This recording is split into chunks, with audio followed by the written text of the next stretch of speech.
नीति के अनुसार चले, धर्म के अनुसार चले। हर प्रकार का राजा उत्तानपाद की नगरी में हर प्रकार का सुख है, लेकिन राजा उत्तानपाद की कोई संतान नहीं है। इस कारण राजा उत्तानपाद मन ही मन थोड़ा दुखी रहते हैं। प्रजा के छोटे छोटे बालकों को जब देखते हैं तो उनका वात्सल्य भाव प्रकट होता है, परंतु कहीं सुनीति को दुख ना हो, सुनीति को इसका आभास ना हो तो कभी कुछ कहते नहीं। परंतु सुनीति अपने पति देव की दशा को जानती है, क्योंकि पति पत्नी वही श्रेष्ठ हैं जो बिना बोले एक दूसरे के भाव को समझ जाए। कोई भी रिश्ता तब तक ही निभ सकता है अगर किसी रिश्ते को सफलता की ओर ले जाना है तो एक दूसरे के विचार से विचार को मिलाना ही होगा। जब तक जीवन में विचार एक नहीं होगा तब तक कभी जीव मंजिल तक नहीं पहुंच सकते। इस कारण सुनीति जान गई। सुनीति ने अपने पति की बहुत सेवा करी। एक दिन राजा उत्तानपाद बहुत खुश थे और खुशी के कारण सुनीति को आश्वासन दे दिया, वरदान दे दिया, मैं बहुत खुश हूँ, जो तुम मांगोगी वो मैं तुम्हें वचन देता हूँ। सुनीति ने सोचा कि पतिदेव बहुत खुश हैं, इन्होंने वचन दिया है, तो कहा कि अगर मुझे कुछ देना ही चाहते हैं तो एक वरदान दीजिए। बोले क्या? बोले आप दूसरा विवाह कर लीजिए। अब तो जैसे ही राजा उत्तानपाद ने सुना कि दूसरा विवाह, सुनकर ही आश्चर्यचकित रहे। सुरुचि से, सुनीति से बहुत प्रेम करते थे राजा उत्तानपाद। मना किया, हम दूसरा विवाह नहीं करेंगे। परंतु जब सुनीति ने कहा कि अगर एक राजा ही अपने वचन का पालन नहीं करेगा तो इससे समाज पर, प्रजा पर क्या फर्क पड़ेगा, क्या प्रभाव पड़ेगा, तब अपने वचन को निभाने के लिए सुनीति को वरदान दिया और उस वरदान को राजा उत्तानपाद ने निभाया और उत्तानपाद का दूसरा विवाह सुरुचि से हुआ। सुरुचि जो अपनी रुचि के अनुसार चले। मन कहे कथा में जाना है तो कथा में चली जाए, मन कहे कि आज तो बैठकर टीवी पर मूवी देखना तो वो मूवी देखने चली जाए, मन कहे कि आज तो मैं मार्केट चली जाऊँ तो मार्केट चली जाए। जो स्त्री, जो मनुष्य अपने मन के अनुसार चलता है, अपनी मन की बात को मानता है, मनमुखी होता है, ऐसा व्यक्ति ही सुरुचि है, ऐसी पत्नी ही सुरुचि है। मन के अनुसार चलने वाले को कभी भगवत प्राप्ति नहीं हो सकती। जो मनमुखी सेवा करते हैं, कई बार लोग सेवा भी मनमुखी करते हैं, भजन भी मनमुखी करते हैं, इस कारण सब कुछ करते हुए भी उन्हें वो लाभ नहीं मिल पाता। मन करा मंदिर चले गए, मन करा एक महीने तक मंदिर ही नहीं गए, मन किया एक दिन बैठकर इतना कीर्तन किया सारे मोहल्ले को पता चल गया, ढोलक फूट गई, और एक महीने तक फिर भजन ही नहीं किया, ढोलक ही नहीं उठाई। मन करा साल में एक दिन जाकर भंडारा कर दिया और पूरे साल में द्वार पर कोई दुखी आया कि मैं भूखा हूं तो उसको एक रोटी भी नहीं दी। इसे कहते हैं मनमुखी सेवा करना, इसे कहते हैं मनमुखी भजन करना। ऐसे जीव को कभी भगवत प्राप्ति नहीं होती। इसलिए सदैव मनुष्य को गुरुमुखी होना चाहिए। वो जीव बड़ा भाग्यशाली होता है जिसे कोई संत आज्ञा देते हैं, वो मनुष्य बड़ा भाग्यशाली होता है जिसे कोई गुरु आज्ञा देते हैं, वो मनुष्य बड़ा भाग्यशाली होता है जिसे माता पिता की सेवा मिलती है, वो बहू बड़ी भाग्यशाली होती है जिसे सास ससुर की सेवा मिलती है। लेकिन आजकल क्या सोचते हैं, विवाह ऐसे घर में हो जहाँ सासी ना मिले तो बढ़िया है, पहली चली गई हो वो वाला घर ढूंढना है। लेकिन याद रखो, जो बड़े से बड़े पाप भजन करने से भी नष्ट नहीं होते, जो बड़े से बड़े अपराध जो अनेक जन्मों में आपके हो गए, जिस पाप को आप किसी को बता नहीं सकते, ऐसे पाप को भी नष्ट करना है तो ऐसे व्यक्ति की सेवा करिए जिसका कोई ना हो।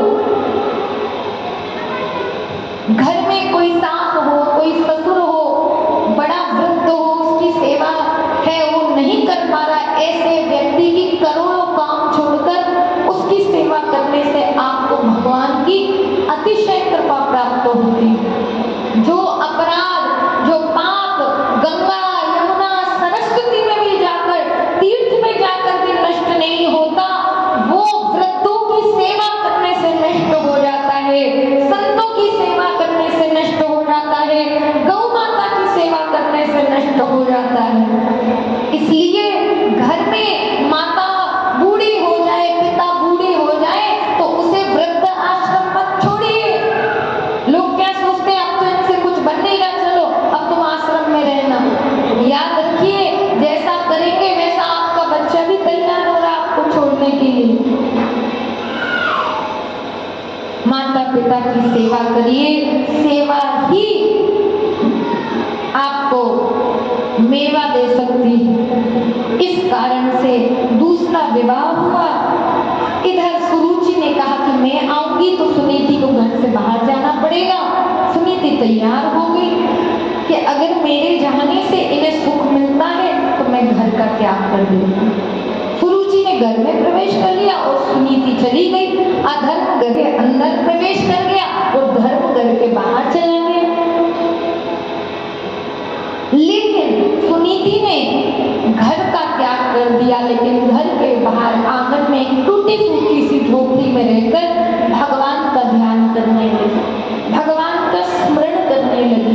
क्योंकि भगवान ही एक ऐसे हैं, भगवान का नाम ही एक ऐसा है जो हर दुख में, हर विपत्ति में हमें हमेशा हमारी सहायता करता है। शास्त्र कहता है, विपदो नेव विपदः संपदो नेव संपदः, विपद नारायण विस्मृति संपन्न नारायण स्मृति। वो विपत्ति विपत्ति नहीं है, वो संपत्ति संपत्ति नहीं है जिसे आप समझते हैं। विपत्ति क्या है? बोले भगवान को भूल जाना ही जीवन में सबसे बड़ी विपत्ति है। और भगवान को याद करना, भगवान की याद अगर आ रही है, भगवान का स्मरण हो रहा है, भगवान की कथा प्यारी लग रही है, भगवान के संतजन प्यारे लग रहे हैं, गुरुजनों की बातें अच्छी लग रही है, मानो घर में भगवान की पूर्ण कृपा है, हमारे यहाँ समृद्धि है, हमारे यहाँ खुशहाली है। और बहुत बड़ी कोठी बनी है, 4-4 गाड़ियां खड़ी है, एयर कंडीशनर लगे हैं, नौकर चाकर लगे हैं, लेकिन भगवान की याद नहीं आती, भगवान को भोग नहीं लगता, बोतलें खुलती हैं, जुआ खेला जाता है, तो समझ लेना हमारे घर में सारी विपत्ति आ गई। इसलिए यहाँ सुनीति गई लेकिन भगवान का स्मरण करती, क्योंकि दुख में, विपत्ति में एक भगवान ही एक ऐसे हैं जो हमारी रक्षा करते। भगवान को पुकारा, भगवान की पूजा करी, बड़े प्रेम से भगवान शिव को पुकारा। आइए 2 मिनट भगवान शिव का ओम नमः शिवाय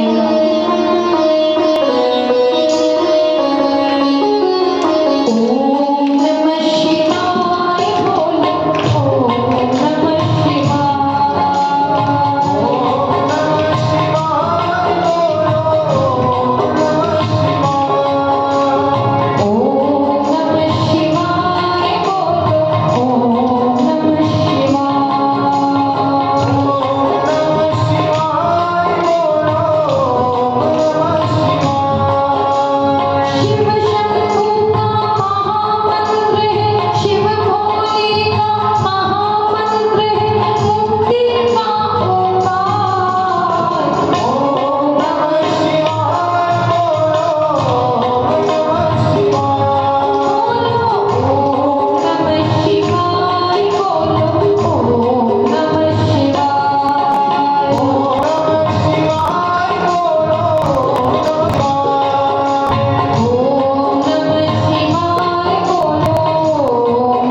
के नाम में बहुत शक्ति है।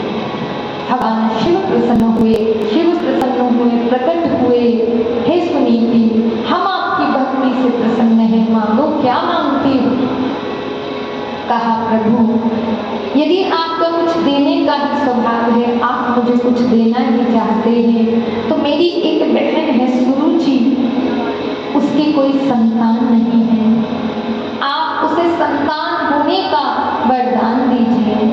भगवान शिव ने सुना, माता पार्वती ने सुना, बोले जिसने तुम्हें तुम्हारे घर से निकाल दिया, जिसने तुम्हें तुम्हारे पति से दूर कर दिया, जिसने तुम्हें इतनी पीड़ा दी, उसके लिए मांग रही हो। भक्ति तुमने की और वरदान उसके लिए मांग रही हो जिसने तुमसे तुम्हारा सब कुछ छीन लिया। सुनीति ने कहा, प्रभु मेरा कोई विरोध नहीं, अगर आप देना चाहते हैं तो सुरुचि को वरदान दीजिए। और भगवान शिव को सुनीति का ये स्वभाव अच्छा लगा, इस कारण भगवान शिव ने वरदान दिया कि हम सुरुचि को भी वरदान देते हैं और सुनीति हम तुम्हें भी वरदान देते हैं, तुम्हारे गर्भ से भी एक भक्त का प्राकट्य होगा। भगवान शिव अंतर ध्यान हो गए, क्योंकि भगवान का स्वभाव है, संत का स्वभाव है, उनकी जो भी सेवा करता है, उनकी जो भी आराधना करता है, उन्हें जो भी पुकारता है, उसकी सेवा कभी व्यर्थ नहीं जाती। कथा का स्वभाव कल्याण का, कोई पापी आ जाए, कोई दुष्ट आ जाए, कोई भगवान पर विश्वास न करने वाला भी आ जाए, किसी को कष्ट देने वाली कथाएं आ बैठे, लेकिन ये कथा उद्धार कर देती, उसको पावन कर देती है। ऐसे ही संत गुरुजन कितना भी उद्दंड क्यों ना हो, कितना भी मूर्ख क्यों हो, कितना भी कष्ट देने वाला क्यों ना हो, परंतु शरण में जाकर एक बार प्रणाम कर हाथ जोड़कर नेत्रों से बहाकर एक बार प्रार्थना करता है तो संत गुरुजन उसका कल्याण कर देते, उसके अभुक नहीं देखते। इस कारण से ने वरदान दिया। धीरे धीरे समय बदला, सुरुचि गर्भवती हुई, सुनीति गर्भवती हुई, सुरुचि गर्भ से भी एक बालक हुआ, उनका नाम उत्तम कहलाया। सुनीति के गर्भ से भी एक भक्त का जन्म हुआ और वही भक्त ध्रुव जी महाराज कहलाए। भगवान ध्रुव की धीरे धीरे निकला। ध्रुव जी इतने सुंदर, इतने अद्भुत, भी ध्रुव जी का स्वरूप देखता रहेगा, क्योंकि गर्भ में जब वो थे उनकी माता स्मरण कर रही, संस्कार को देखकर पता चल जाता है कि माँ कितनी भजनानंदी होगी, क्योंकि गर्भ में जब 9 मास तक शिशु रहता है, माता जैसा जैसा विचार करती है, जैसी जैसी क्रियाएं करती है, वही बालक के अंदर आता है। इस कारण से धीरे धीरे ध्रुव जी बड़े हुए। माथे पर माता चंदन का तिलक लगाती, गले में कंठी पहनाती, मुख पर हरि का नाम है, छोटी छोटी पादुका पहने हैं, मुख से तोतली भाषा में हरि हरि नाम लेते हैं, सबको बड़े प्यारे लगते हैं। थोड़े से बड़े हुए, शिक्षा के लिए गुरुकुल में डाला गया। सुरुचि का जो बालक था वो तो बहुत बड़े महल में रहता है, तो बहुत बड़े गुरुकुल में डाला गया, लेकिन सुनीति का बालक एक झोपड़ी में रहता है, कोई सामर्थ्य नहीं है, इसलिए एक छोटे से गुरुकुल में ध्रुव जी को डाल दिया। छोटे से ध्रुव जी गुरुकुल जाते, सब बच्चे जाते गुरुकुल में, ध्रुव जी छोटे से देखते कि सब बच्चे आते हैं, लेकिन सब बच्चों को उनके पिताजी छोड़ने के लिए आते हैं, लेकिन ध्रुव जी के तो ध्रुव